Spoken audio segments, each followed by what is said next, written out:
Of course, to our distinguished guests, we have BOA Vice Chair, Attorney Sam Padilla, na hindi ko makita sa sobrang tinag ng ilaw. Nandun po sila. And then, of course, our BOA member, Honorable Tessie Maculangan, to our PICPA National President, Attorney Roland Pondoc, to our past National President, Ms. Evelyn Corpus, who traveled all the way from Baguio and Ilocos Norte, tas nag-Baguio, tas hanggang Manila. Thank you very much, ma'am, for joining us. Past National President, Ms. Dali Miguel, and of course, to our Executive Vice President, Sir Jerry San Victores, our MMGAO Chair and the Vice President for Public Practice, Ms. Sonia Segovia. Would like to also acknowledge and thank you to our Vice President for Commerce and Industry for Picton National, Director Dexter Ortega. Thank you very much, sir. Galing pa yung Marinduque sa STAR Conference.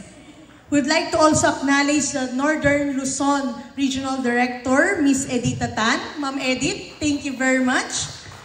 And of course, from Mindanao, our National Sectoral Director for Government, Ms. Fatima Mending Abbas is also here with us.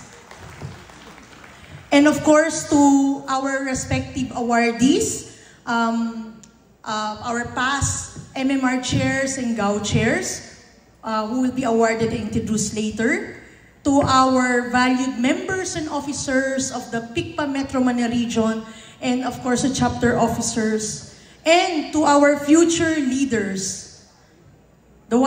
This very important, one of the purpose of this event is to introduce our past leaders, to inspire the new generation of leaders. A pleasant good evening to all of you.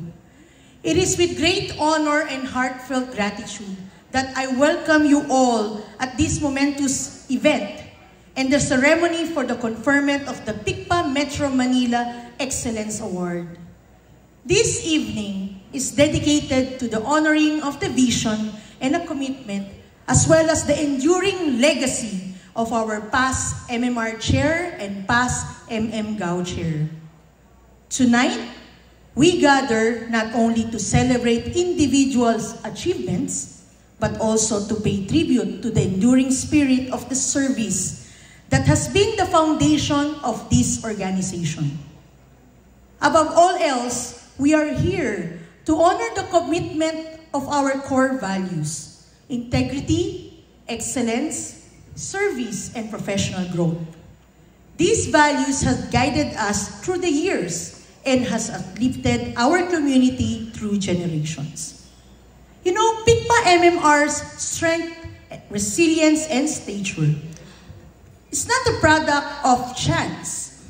They are the direct result of selfless leadership and untiring service of our leaders, past leaders who devoted themselves to serving our members, often behind the scenes, working tirelessly to build opportunities, strengthen professional standards, and inspire others to do the same. Their efforts extend beyond the boundaries of personal success or local achievements. They help shape the national prominence of the CPA profession, raising the bar for all of us. Through their mentorship, innovation, and advocacy, they elevated the public trust in the accounting profession, which leaves a legacy that continues to benefit us all.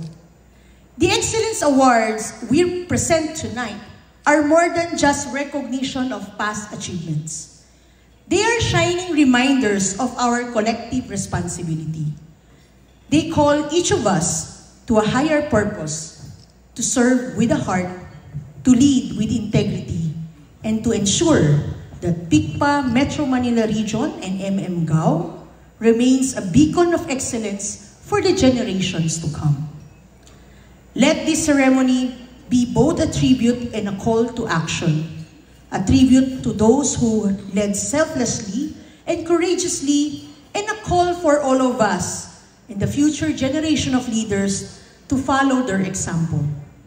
We hope that the next generation of leaders, yung mga ating mga batang mga officers dyan, our chapter officers and members, that You will continue to protect, nurture, and grow the legacy that these wonderful leaders created for us. Let us always remember that our greatest success lies not in the individual accolades, but on how we uplift our members, strengthen our regions, and advance the accountancy profession with honor and pride. To our awardees tonight, we offer our deepest gratitude for your unwavering service and invaluable contribution to our region.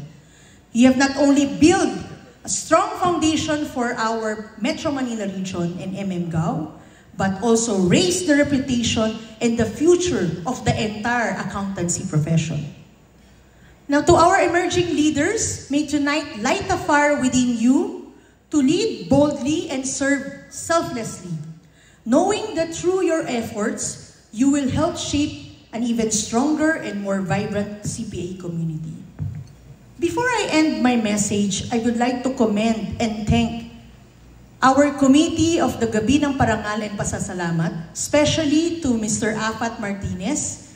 Sir Afat, thank you very much. A wonderful setup. Everything is so good. And of course, to all their committee members, we have Ms. Myra Santo Tomas, Mr. Maynard Sardalia, we have Ms. Flor Gorospe and the other members, si Ma'am Dina Uy and Ma'am Connie Cadelina, who's unfortunately cannot join us tonight. May ubus sila, ma'am, di ba? So I hope sana they get well soon. And of course, we'd like to thank the efforts of the PICPA MMR staff. We have Kevin, no? Di pa natutulog yan si Kevin, as always. We have Elma Tamayo, Beth Villarama, Fanny Madraga, of course, ang aming big boss. And of course, ED Mark Gia, and the rest of the MMR Secretariat for helping us prepare this event. And lastly, we would like to thank all of the incumbent officers and members of PICPA, MMR, and Metro Manila chapters,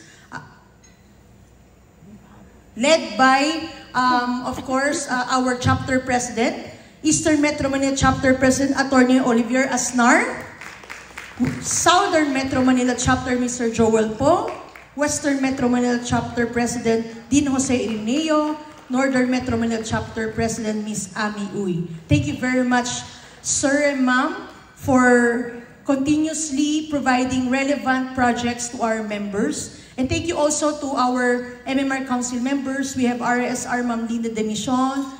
Andyan din po ang ating Secretary, Sir Kiko Ricamora, the Treasurer, Ms. Marie Chris Uy, Assistant Treasurer, and the incoming MMR GAO Chair, MMR Chair, Ma'am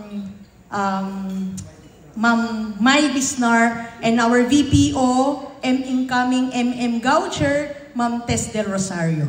Thank you very much, ma'am.